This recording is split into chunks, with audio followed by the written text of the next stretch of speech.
More than 2,200 years ago, the ancient Greek philosopher Epicurus said that the old age is the pinnacle of life. He claimed that older adults are happier because they are free from the daily grind, and he further added, and I quote, "It is not the young man who should be considered fortunate, but the old man who has lived well."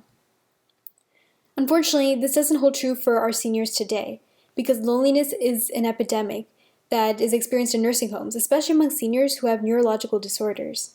Today I would like to share how student volunteers can help to ameliorate that loneliness and increase engagement, happiness, and productivity amongst our seniors.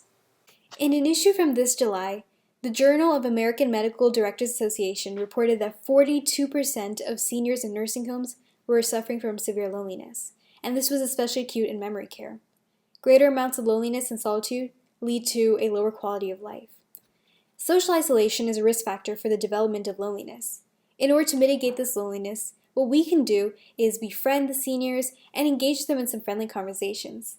We can find out about their interests and have discussions with them. We could also try storytelling or reminiscing activities. Make this a weekly habit, and you will soon see your older friend looking forward to your visit. However, it is still important to note that loneliness can develop in seniors who do socialize. In 2012, UCS reported that 43% of seniors were experiencing loneliness, when in fact only 18% actually lived alone. The authors noted that loneliness leads to the deterioration of health, even in seniors that appear to normal. In order to prevent this, we need to build meaningful connections with the seniors.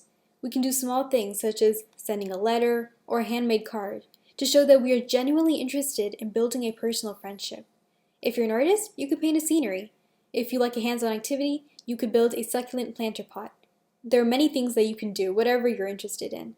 The point is, we need to go beyond the superficial socialization and make meaningful personal connections with seniors in order to mitigate the loneliness. The average lifespan has increased significantly over the years for humans. The Centers for Disease Control and Prevention reported that in America, the average lifespan was 78.6 years, which is a 48% increase in the span of a century. However, we must understand that longevity is a double-edged sword. By 2030, it is expected that over 70 million people in the U.S. alone would be over 65 years of age, and that number is expected to increase to 100 million people by 2060. With this old age brings associated health risks, and a significant issue here is cognitive decline. Bilingualism has been shown to delay the onset of dementia. In a study, Ellen Bialystok from York University in Toronto reported that bilinguals develop dementia about 4 years later than monolinguals. In another study, Subhash Kaul of NIMS in Hyderabad reported that bilinguals develop dementia 4.5 years later than monolinguals. However, the Census Bureau reports that only 20% of Americans are bilingual, as compared to the 56% of Europeans that are bilingual, and the United States has the second highest Alzheimer's rate. So if you know a foreign language, I'd recommend you to prepare simple lessons for seniors. You could teach them a new language or help them recall a language that they've already learned before. Now, some studies have conflicting results, and others were done with people who are actually fluent in the language, not occasional speakers. While it is not a guarantee that learning a new language would offset cognitive decline, due to the current lack of Alzheimer's therapies, it behooves us to pursue every avenue possible. And besides, these lessons could help push the seniors outside their comfort zone and encourage them to pursue other activities. I'll elaborate more on this later.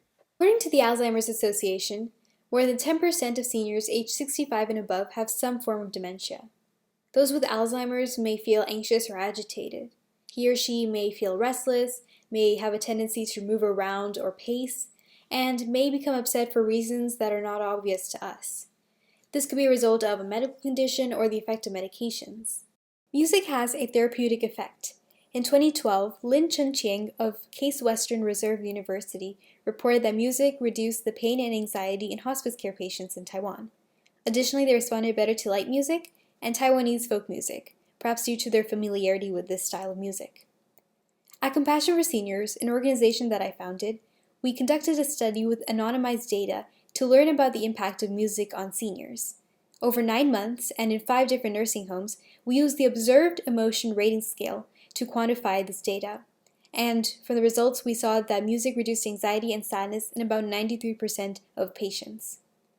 We also noticed that patients were better responding to songs that they were familiar with. So we decided to change up our program and switch out complex sonatas with songs that they've heard in the 60s. They also liked a variety of instruments. So we decided to include not just piano, but also, for example, violin and singing. So if you're a musician, I would encourage you to bring some friends and play music or sing at a nursing home for your patients. Loneliness can lead to boredom and depression. In 2015, a study from the United Kingdom identified health outcomes associated with social isolation and loneliness, including depression, reduced quality of life, declined cognitive function, and a higher mortality rate.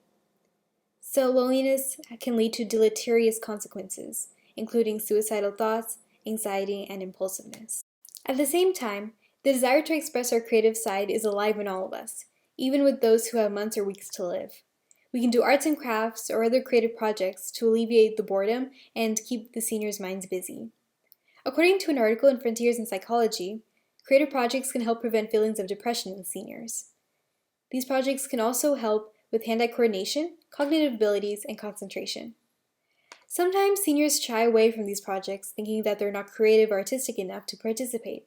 But once they start seeing others start the project, they take tentative steps, and at the end, they end up fully participating in the task. From my experience, after just a 90-minute session, seniors seem more lively and confident after we do these creative projects together. A 2010 study by the University of Chicago pointed out that loneliness leads to reduced physical activity. This increases the likelihood that any physical activity the senior may be engaged in will be discontinued. This is because loneliness leads to a gloomy mood, which suppresses the motivation to be physically active, and this leads to a vicious circle. The lack of physical activity in turn further causes disinterest and a deterioration in health. Social engagement can lead to an active lifestyle. Socializing, connecting with others can lead to more happiness, and people can start deriving pleasure from the little things in life, which in turn leads to a more active life. Engaging seniors in music and creative projects keeps their minds busy. An occupied and busy mind pursuing a worthy objective is a happy mind. The happier the seniors are, the more motivated they are to pursue a more active lifestyle. During this COVID-19 pandemic, many, if not all, nursing homes are closed to outside visitors, and rightfully so. And even if they do open, we volunteers must consider our own health and safety, so it may be a while before we are able to enter a nursing home again. So what can we do to engage these seniors? There still are ways to connect with seniors. For example, I would recommend conducting virtual concerts if you're a musician. Yes, this would require setup time, but it gives you more flexibility, and it actually saves travel time as well. You could also call into nursing homes and have conversations with a group of seniors or an individual. You could do book readings or sing-alongs. Think about it this way, you would also be helping out the activities directors there, even if it's for a relatively short period of time.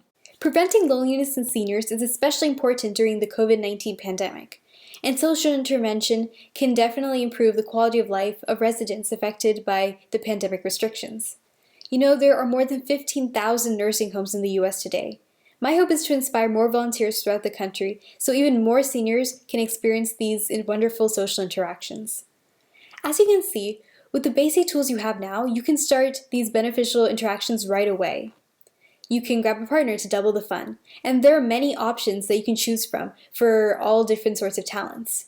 You can sing songs that seniors grew up listening to.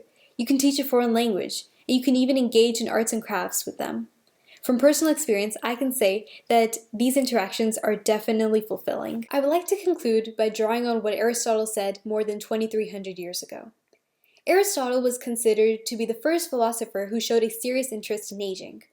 He said that in the old age, there is a failing of the vital innate heat responsible for life. And he compared this heat to the fuel that maintains a fire. He said, as the fuel is used up in old age, it diminishes the flame. I believe that the strategies that I outlined will help teenagers engage seniors who are living in nursing homes in meaningful ways.